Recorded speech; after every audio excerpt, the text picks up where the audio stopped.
Yeah, hi everybody. Welcome back to Fox Micro Farms. So today working on a little bit of a different project here. Obviously I'm inside the house, not outside screwing around with any of the usual stuff.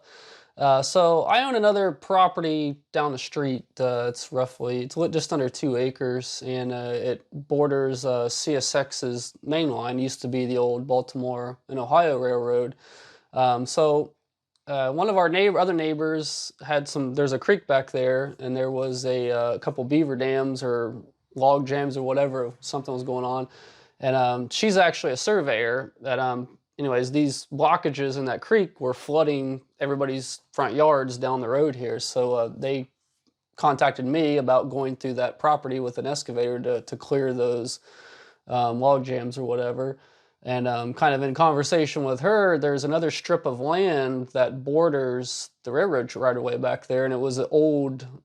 It used to the B&O realigned the railroad realigned the tracks to where they are now, and that right away was basically it's not abandoned. They still own it, but there's nothing there. There's no tracks or anything. I don't know if there ever was any tracks or anything there because I went up to the courthouse, or not courthouse, but administration building for my county to the recorder's office, and did all the research all the way back to 1906, where they actually purchased this land from a gentleman, the piece that I'm interested in.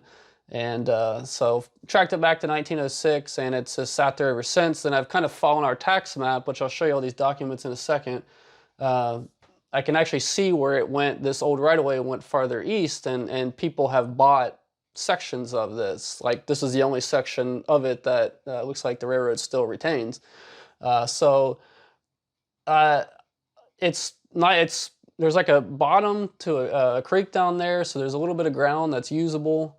I think it'd be usable. There are power lines running through it too, which the power company wants to go through my property to service those next year. They want to I guess they're going to put up new poles and new line and all that. So that's really the only thing there. It's not buildable. I mean, so the only thing it's really good for is just sitting there not doing anything, or I could clear it off and use it for more farm ground, or fence it in for grazing land. So there's probably, like I said, about 3.5 acres, I think, from just kind of looking at the size of my property and kind of fitting that in to where it's at. Done all the research, and like I said, I know that CSX owns it. I got the original right-of-way here from 1906. So I started doing some research online, and I found that CSX actually has a property portal, again, which I'll show you in a second, where you can you know, request an account, basically. I can't think of the word I was looking for there. Or apply for. So you'll open up an account, username, password, and all that. And then you can get on here, and you can actually submit a purchase offer for any type of property that they own, or you can do lease offers and all kinds of stuff.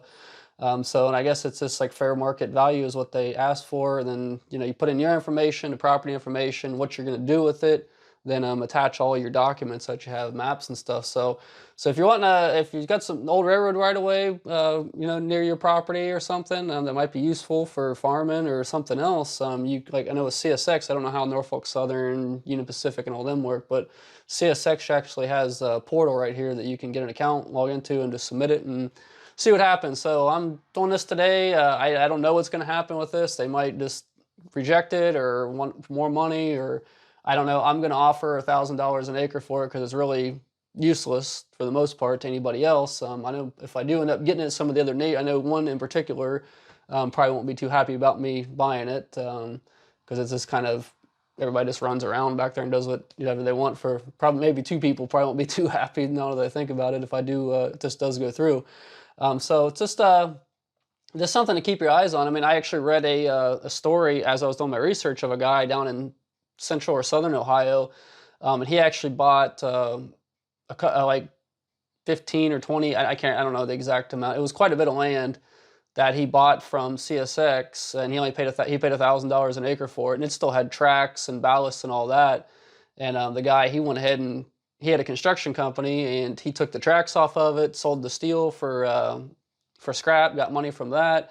And then the ties, I guess he sold those, and then he mined all that ballast stone back out and used it for construction projects. And then he sold pieces of land off to other businesses because it went through like a commercial areas where it was at. And I think he gave like $1,000 an acre for this stuff, and he ended up making like 14 million or some crazy number. So his opportunities are out there. So With that, I'll go ahead and show you what I got going on here. Okay, so I got all my documents together here. Actually got this off of the GIS website for the county. So I own this property right here now, and this is what highlighted is what I'm trying to buy. So, and like I said, this property is roughly like 1.7 acres or something. So kind of fitting that, I'm figuring the property in question here is about 3.5 maybe. So I got this document here from TaxMap, which is a little bit more detailed and shows everything, and highlighted that for them, and it actually shows. So this is the current railroad, CSX right here, and it even says old B&O Railroad right there. So, and then I got the original where they bought the right-of-way from this guy and Michael R. Knapp in 1907, and this was a drawing from 1907, like a year later. So I guess they had bought that or something, and they decided to move it over here where it is now. So I don't know what the deal, if there ever was tracks or anything there. So, but all right, we'll go ahead and get all this stuff out of the way here. This is a mess. So get on the computer here. So this is the CSX property portal. So you have to set up an account. You put all your information in there, and then where the property is located, and what you want to use the property for, and what you want to offer. So I've done all that, and now we're gonna go to next.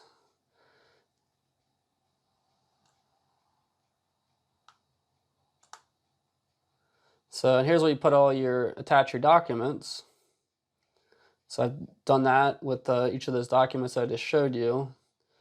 And this is the farthest that I've went so far. So we're gonna go to the next step here. And this is basically just a review.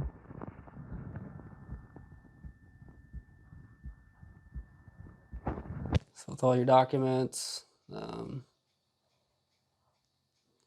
all that. So this is all new to me, so we're gonna go ahead and submit this and see what happens.